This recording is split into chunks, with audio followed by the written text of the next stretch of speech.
and then I got hit by a truck.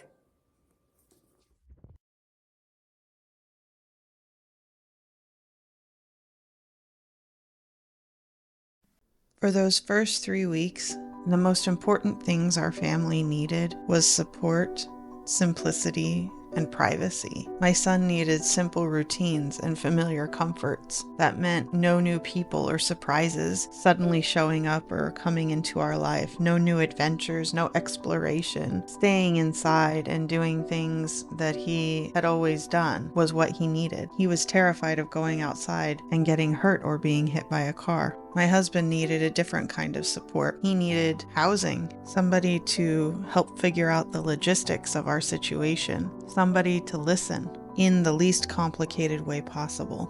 A very close friend of ours offered to fly out the same day the accident happened.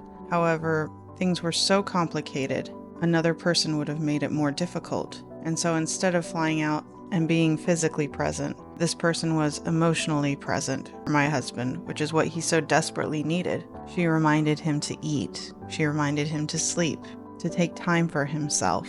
She listened. Other friends and family sent supportive texts. My work was incredible in arranging hotels, food, sending ideas for things for our son to do, swimming pools he could go to, play groups he could attend, taking care of our vehicle, all the things left in the hotel room, checking in on our pets, making sure my pay was coming through. If you have to get hit by a truck, being in the Army is a good place to be. Every day there were more than 50 people coming in and out of my room to do different procedures, to do different treatments, to administer medications. With the restricted hours and visitors in the ICU, it was too difficult to have more people involved. After 23 days, I was moved from the intensive care unit to the progressive care unit. I still couldn't move. People had to help me roll. My husband became my caretaker. Of course, there was nursing staff to take care of my personal hygiene. However, my husband was very particular and he wanted to be the one to do it. Any chance he could, he would be washing my face, wiping my ass. He would say, "You're my baby, my big baby." We seemed to have been through the worst of it, and we were in a more secure place, more confident that I wouldn't die now. We were ready for visitors, but not just any visitors. They had to be no drama visitors who were able to take care of themselves and could be helpful. So 3 members of my family arrived: my mom, my sister, and my brother-in-law. When my family arrived, I hadn't slept in several days. At most, I was getting maybe 2 or 3 hours. The doctors were worried because I wasn't healing as quickly because of my lack of sleep. They kept offering medications to help me sleep. I knew what these medications were because I have prescribed them in the past. I knew their effects. I know how my body would have interacted with them, and also would have interacted with all of the medications I was currently on. It would have made things worse. When my family arrived, one of the first things I told them was about my nightmares and how I was afraid to sleep and how it was so scary to be alone. But there was no other option because my husband had to be with our son at night. The first thing my mom said was, "Well, we're going to put an end to that." And they immediately organized a shift schedule between the 3 of them to stay overnight with me in the hospital. This also gave my husband a break so he could go home and be with our son. I was just starting to eat at this time, and I had absolutely no appetite. Everything tasted terrible. It didn't even feel like food, and so my husband took this opportunity to go shopping and make some gourmet Korean food, which is my favorite food. One of the first meals that I was able to eat was his bulgogi and kimchi. I could only eat a few bites, but it was delicious. My mom, brother-in-law, and sister would stay up with me in the night. They would watch me. They would watch my breathing and my heart rate, and if they noticed this was going up, they knew I was having a nightmare. They held my hand throughout the night. Because of the extensive damage to my right arm, my right hand was not functioning and turning purple and orange in the fingertips. I couldn't move my fingers. I couldn't lift my hand. It was limp. My hand burned. It felt like I had been outside in a snowball fight without gloves for hours.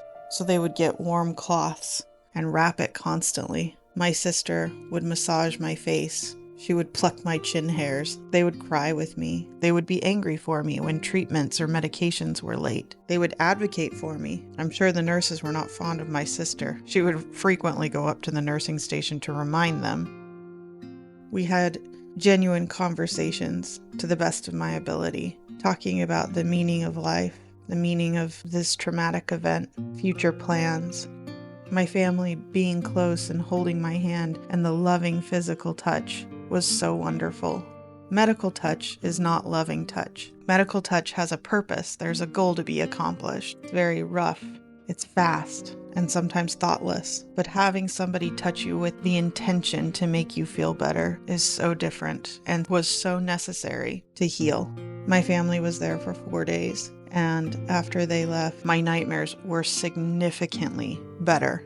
I was finally able to get 5 and 6 hours of sleep at a time without being tortured. Having them there, gently waking me when they were concerned, made such a huge difference. Waking up on my own in the night and seeing them holding my hand, laying next to me, was so helpful.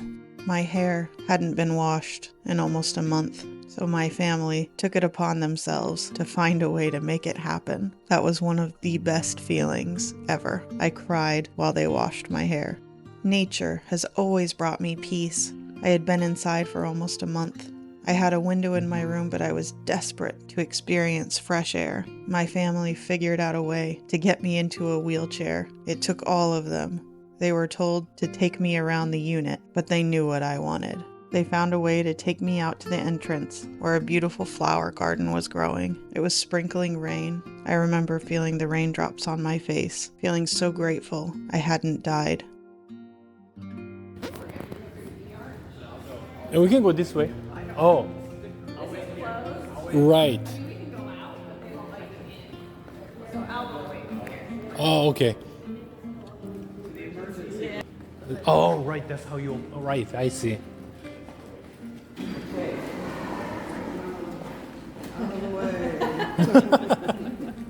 Excuse us.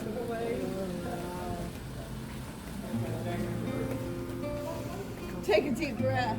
Okay. We have to get a picture. We'll get you by the flower. Flower. Stop by flower. Oh, do you want to touch the flowers? No, I just want to. Oh, I gotta get the flowers. Hang on. A lot of people don't like the rain, but I could stand in it for hours now.